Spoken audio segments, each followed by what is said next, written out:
Shalom, kebenaran hari ini 4 November 2024 dengan tema berbau busuk. Bapak Ibu Saudara yang dikasihi oleh Tuhan, waktu seorang anak manusia masih kanak-kanak, apa yang diucapkan tidak sesuai dengan keadaan yang sebenarnya. Atau apa yang diucapkan tidak dia mengerti. Tetapi orang tua biasanya menerima. Orang tua hanya tersenyum dan mengerti. Tetapi hal itu tidak boleh berlangsung terus atau berlangsung selamanya. Suatu kali anak harus sudah mulai mengerti dan memenuhi apa yang diutarakannya. Demikian pula dalam hubungan kita dengan Tuhan, pujian dan penyembahan kita itu akhirnya meliputi seluruh kehidupan kita. Jika tidak, maka tidak ada satunya kata dan perbuatan, atau mengucapkan kata-kata yang dia tidak mengerti. Kalau orang-orang Kristen baru bisa dimengerti, karena memang orang Kristen baru. Tetapi kalau sudah dewasa, dia harus ada dalam tingkat kedewasaan.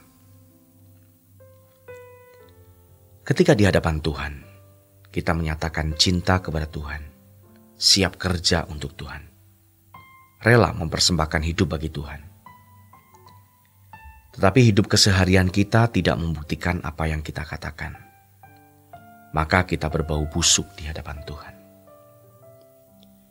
Sebab pujian dan penyembahan kita meliputi segenap aspek hidup kita. Kita tidak bisa menjadikan pujian penyembahan ini bagian dari seremonial liturgi kebaktian. Jadi apa yang kita lakukan di hadapan Tuhan ini mewakili seluruh perjalanan hidup kita.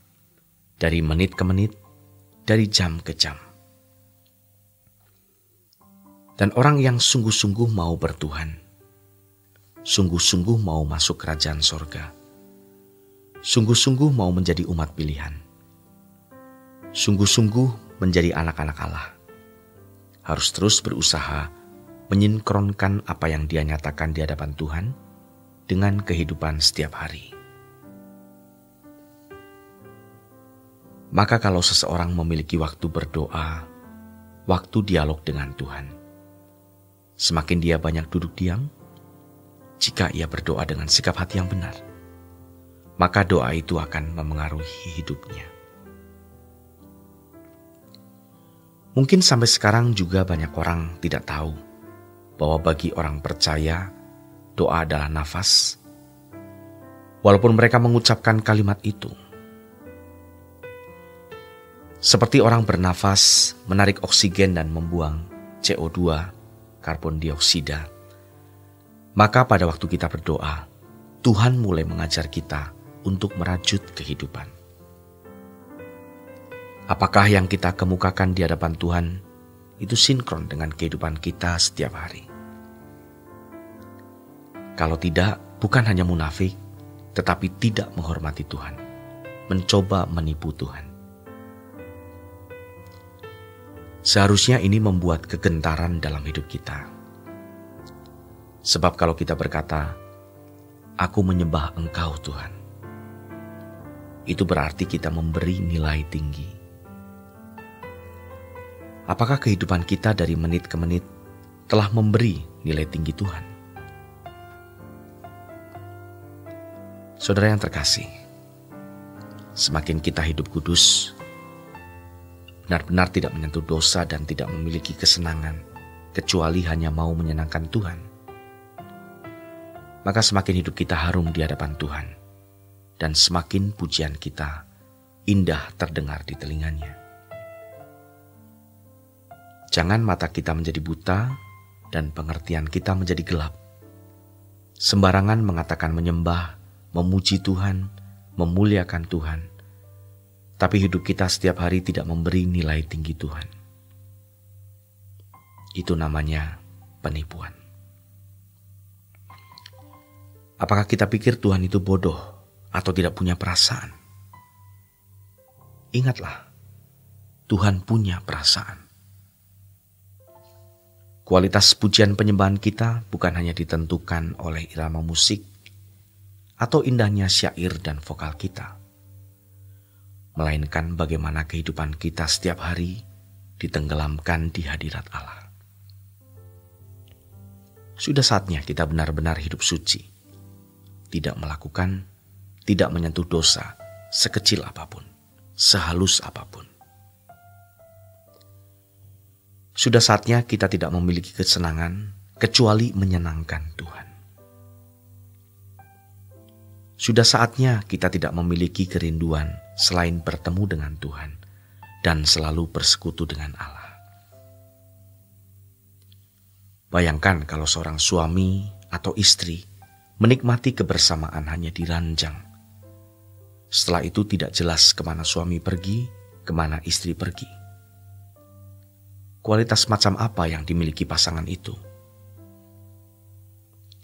Kenikmatan kita bukan hanya pada waktu kita berdoa, kita menyembah, kita meledakkan emosi, perasaan yang hanya fantasi.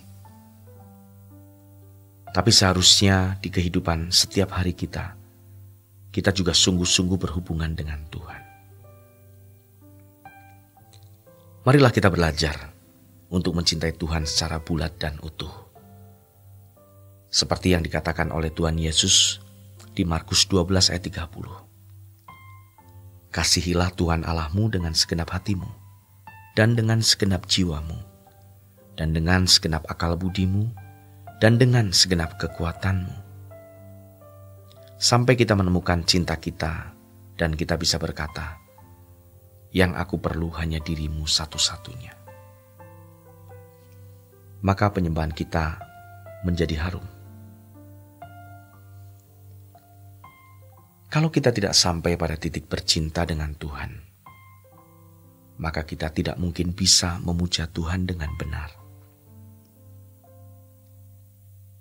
Betapa luar biasa kalau kita mendapat kesempatan untuk menjadi kekasih Tuhan, dan pujian kita harum baginya. Dunia akan lenyap, tetapi orang yang melakukan kehendak Allah, orang yang benar-benar bersekutu dengan Tuhan, menjadi kekasih abadinya. Percintaan dengan Tuhan itu luar biasa. Maka kita bisa mengerti kenapa Abraham tidak ragu-ragu mempersembahkan anaknya Ishak. Karena dia begitu mencintai Yahweh Allahnya. Dan kita juga bisa mengerti kenapa pemazmur berkata, yang kuingini engkau saja. Biarlah pikiran dan hati kita dibukakan. Kita harus rela kehilangan apapun dan siapapun, agar kita bisa melekat dengan Yahweh, Allah Bapa kita. Demikian renungan pada hari ini. Tuhan memberkati.